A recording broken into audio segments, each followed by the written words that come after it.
Muy interesante, que es el arte egipcio y en concreto la arquitectura. Lo primero que deberíamos recordar son las partes que tiene Egipto.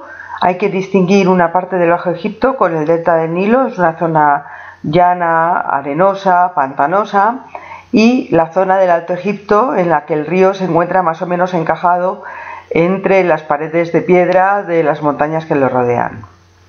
Aquí podéis ver una foto actual de cómo está el río Nilo.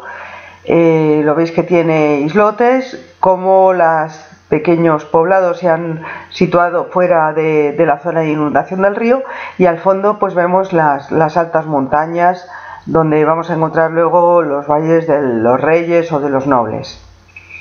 Dentro de la arquitectura egipcia debemos distinguir primeramente dos partes: la arquitectura funeraria, es decir, dedicada a las tumbas de los muertos, y la arquitectura religiosa, dedicada a los dioses.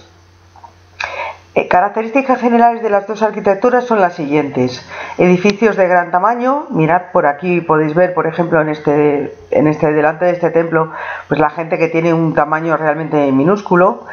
Se utiliza sistemáticamente la piedra porque quieren hacer templos y tumbas muy duraderos. Aquí tenéis, por ejemplo, una vista de cerca de las pirámides en las que vemos cómo están hechos los sillares de piedra. Los muros son gruesos y a veces inclinados, como podéis ver aquí, en forma de talud, y no utilizan las bóvedas, simplemente utilizan la arquitectura adintelada o arquitrabada. Esto es el dintel de una puerta.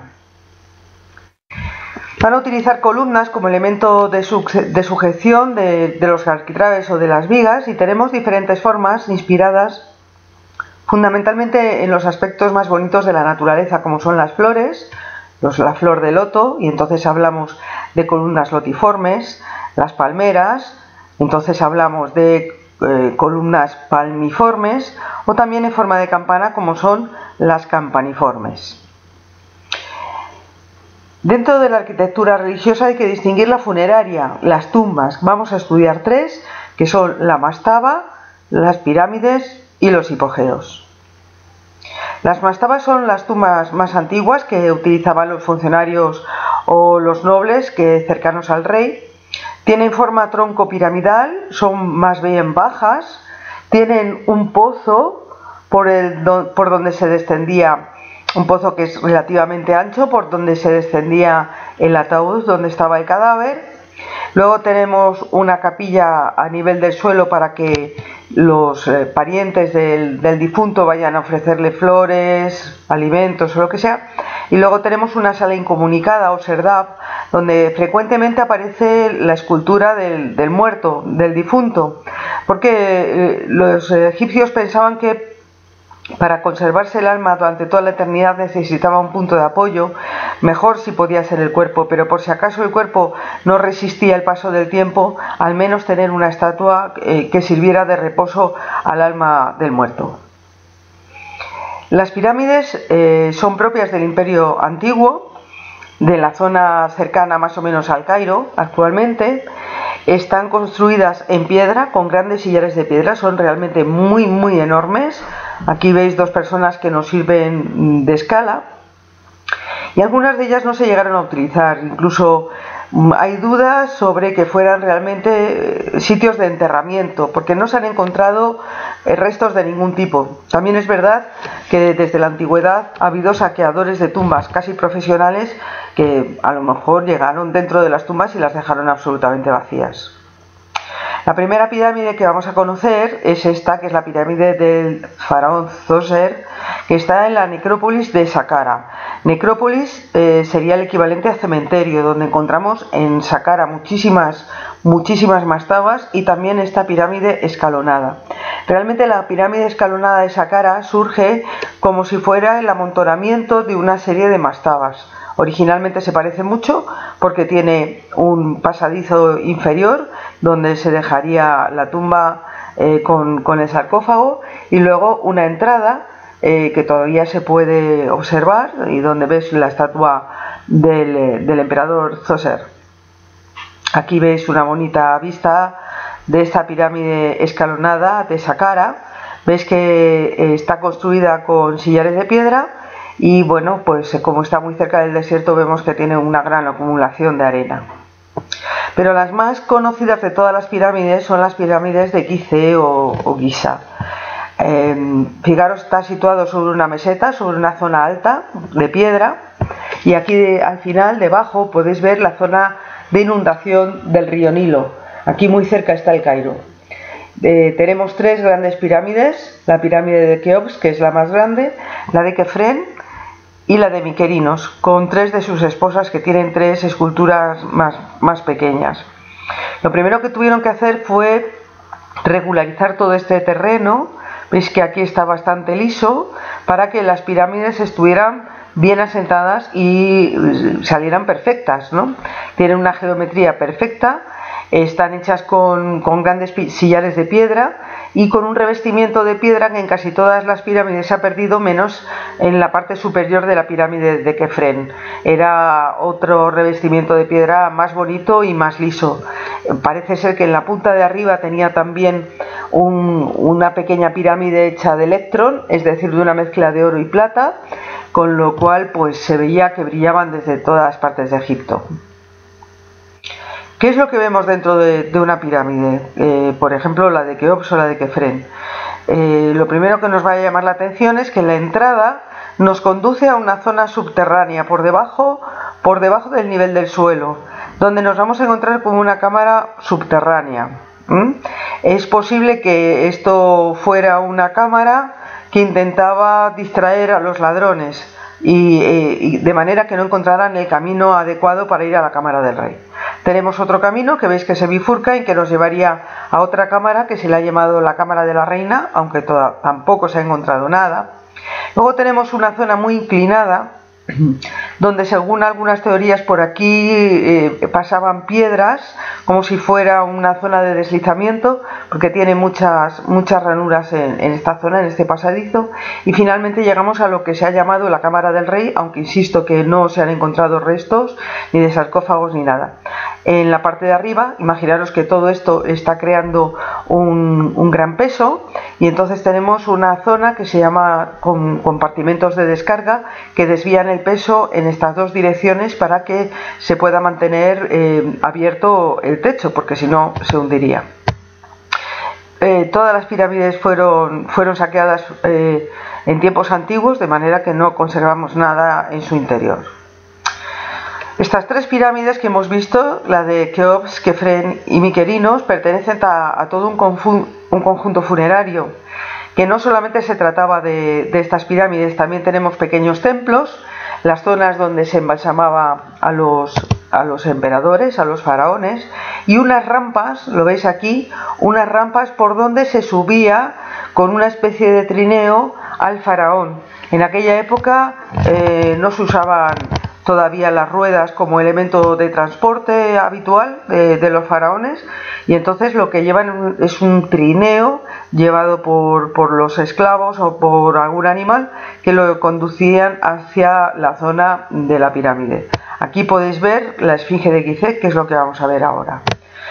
La esfinge es una representación en la que tenemos a un faraón con un nemes, es el faraón Kefren, y con cuerpo de animal, con cuerpo como de león.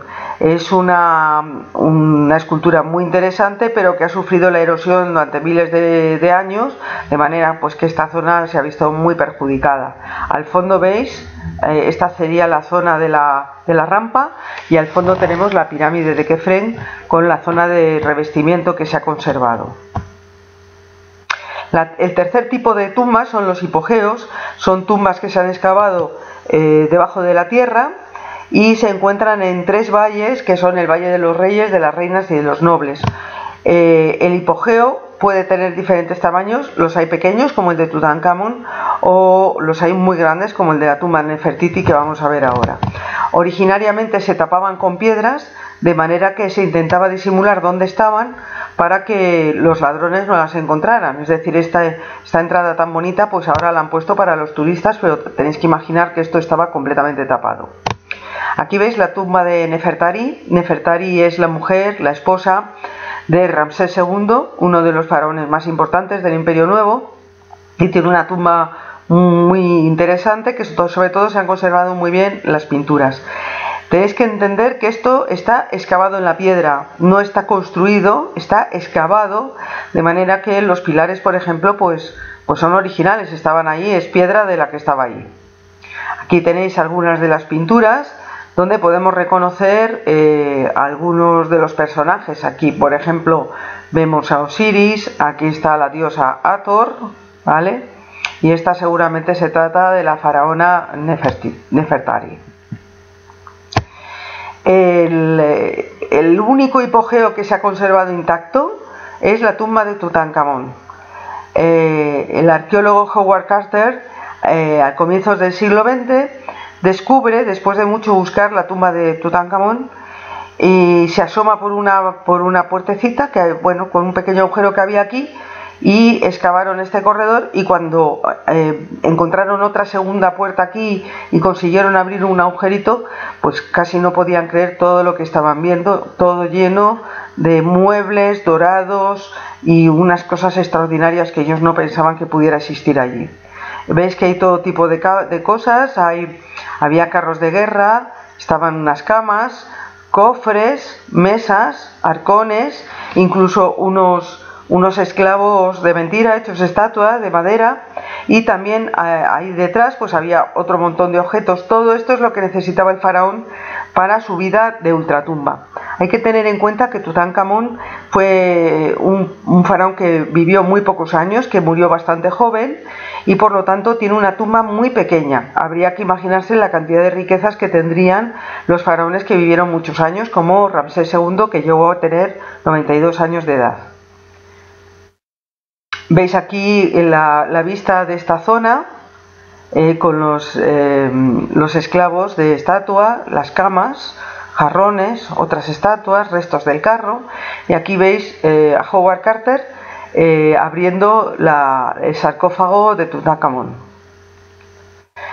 El sarcófago estaba metido dentro de varios sarcófagos de piedra y tenía a su vez varios sarcófagos de madera, y finalmente una máscara de oro extraordinaria, muy bonita, que ya veremos.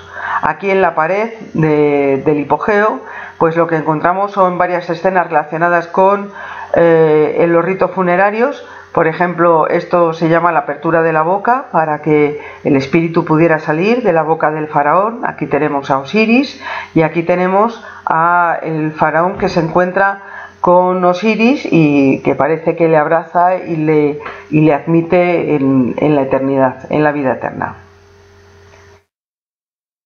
La arquitectura religiosa, el templo. Los templos están dedicados a los dioses, es donde residen los dioses. Los hay de diferentes tamaños, unos muy grandes como este que es el de Karnak, o los hay pues más pequeños, pero casi todos responden al mismo esquema. Vamos a ver que en la parte de delante tienen un obelisco, que es una especie de pirámide muy, muy alta, unos pilonos o zonas de entrada troncopiramidales, una sala hípetra o sala abierta, un patio abierta con pórticos, una sala hipóstila, es decir, una sala cerrada llena de columnas, y al fondo se encuentra un santuario, que es donde estaría la estatua del dios. Las salas van disminuyendo de altura, lo veis, a medida que vamos avanzando, de manera que cada vez eran más oscuras, y así pues al fondo donde estaba la estatua del dios era un sitio así muy misterioso, muy oscuro, pues donde a veces los sacerdotes hacían sus rituales con voces y cosas extrañas. Este es el templo de Luxor, y estamos viendo pues la entrada con el obelisco y unas estatuas de los faraones del faraón que mandó construir el templo de Luxor en la entrada.